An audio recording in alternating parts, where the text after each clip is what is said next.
Hey Brick Maniacs, we're here on the floor at World War Brick because, well, we can't let Beyond the Brick have all the fun, right? So we got to check out some MOCs, and we're starting off with Paul Thomas, who's got a fairly sizable display going on here. How long have you been working on this? The concept was probably actually generated before the lockdown, because originally we'd planned on going in 2020. Sure. It was kind of my 50th birthday gift for my wife. My wife was like, "Oh, you want to go? Great. There's your gift." I'm like, "Great.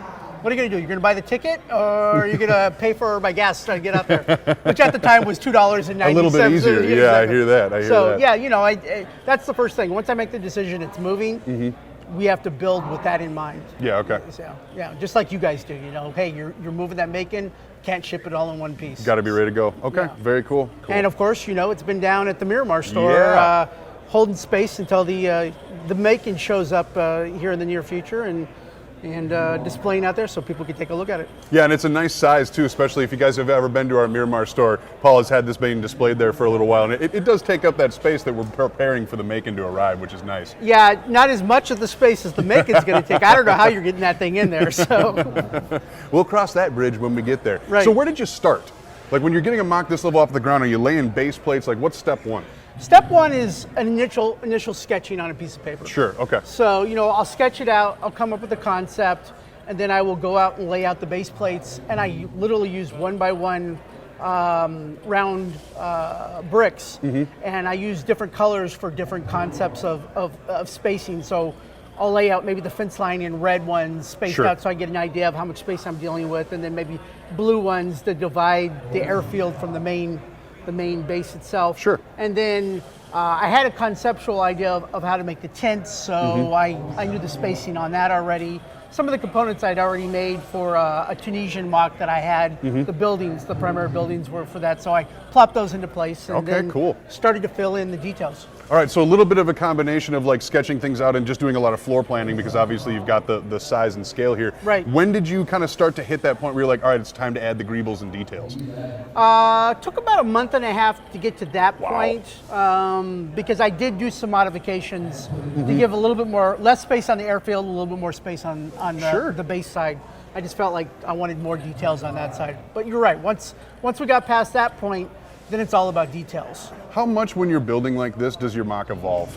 Like when you start, are you able to stick to that base plan like pretty closely, or does it just kind of become its own thing once you start really putting the bricks down? Oh yeah, it really becomes its own thing. Yeah. So, you know, as you do more research, a lot of people ask, how do you come up with the concept and the idea?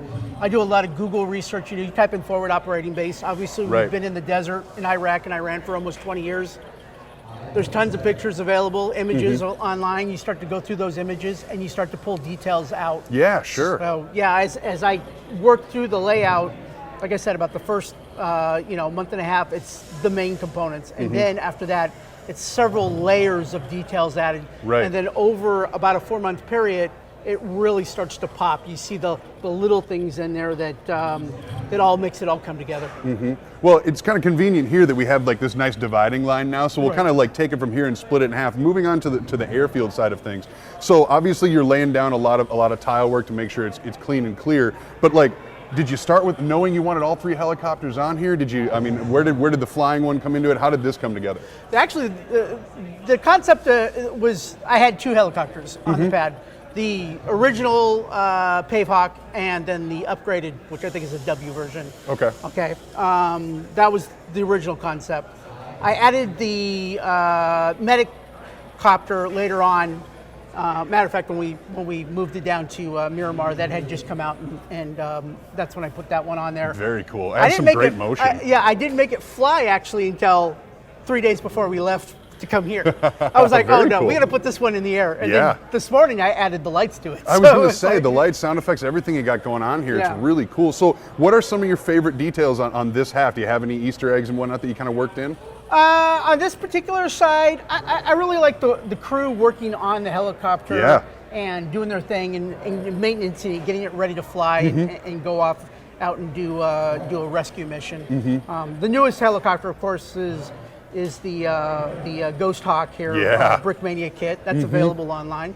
Check it out. Get one when you can. I've been waiting for years for him to re-release this particular kit. So Yeah, so this is definitely more of a top secret base than here if we got a Ghost Hawk sitting on the yeah, tarmac. this is a joint operations, forward operating base for special forces. So Cool. You would not be uncommon to see some Navy SEALs out here, Air Force guys maintaining the helicopters, the Marines taking care of the primary security of the base, Army personnel doing their thing here. So yeah, it's a combination of all forces. Is that intentionally planned so that you can have a variety of minifigures all look at home in the same spot? Absolutely. Yeah, that's really smart. Right, I like yeah, that a lot. yeah. That's very, very cool. And all brick stuff lighting, I'm assuming, for these? Absolutely. Nice. Yeah. Anything that lights up is definitely brick stuff.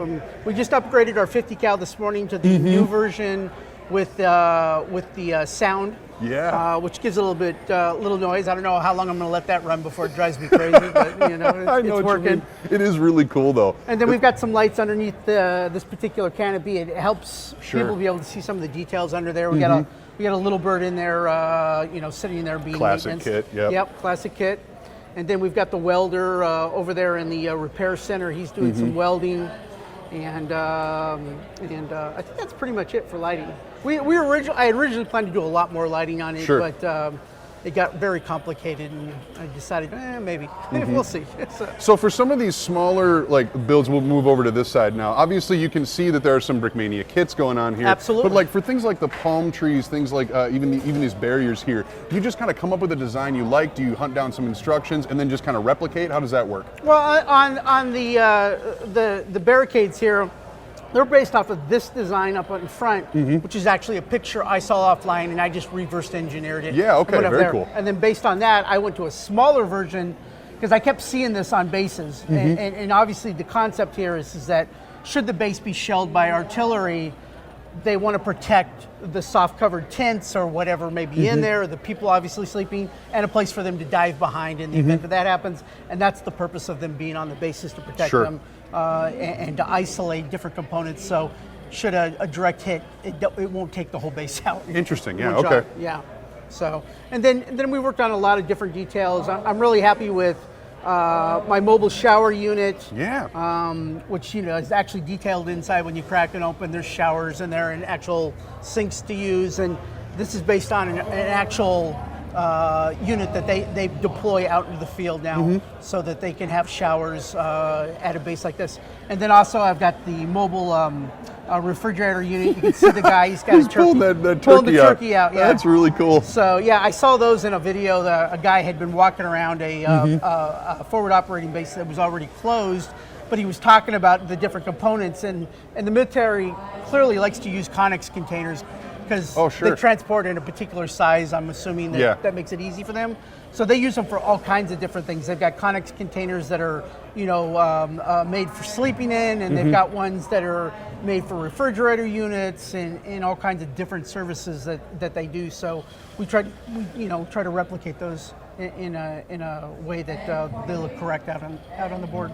So how do you make it work when you see something that you're like, oh man, I got to include that. I got to make some room for it. How do you kind of shuffle it around so that you keep, because you got a lot of motion here. You can see that it looks like this base is operating. It's not just standing still. Right. How do you kind of integrate that stuff when you have something hit you that you're like, man, I have to have that featured? Well, sometimes you have to give up something you already had on the board. Okay, fair enough. So I mean, originally I had George Hicks's CRAM was on the board giving base defense. Yeah, sure. And it sat right here along the wall.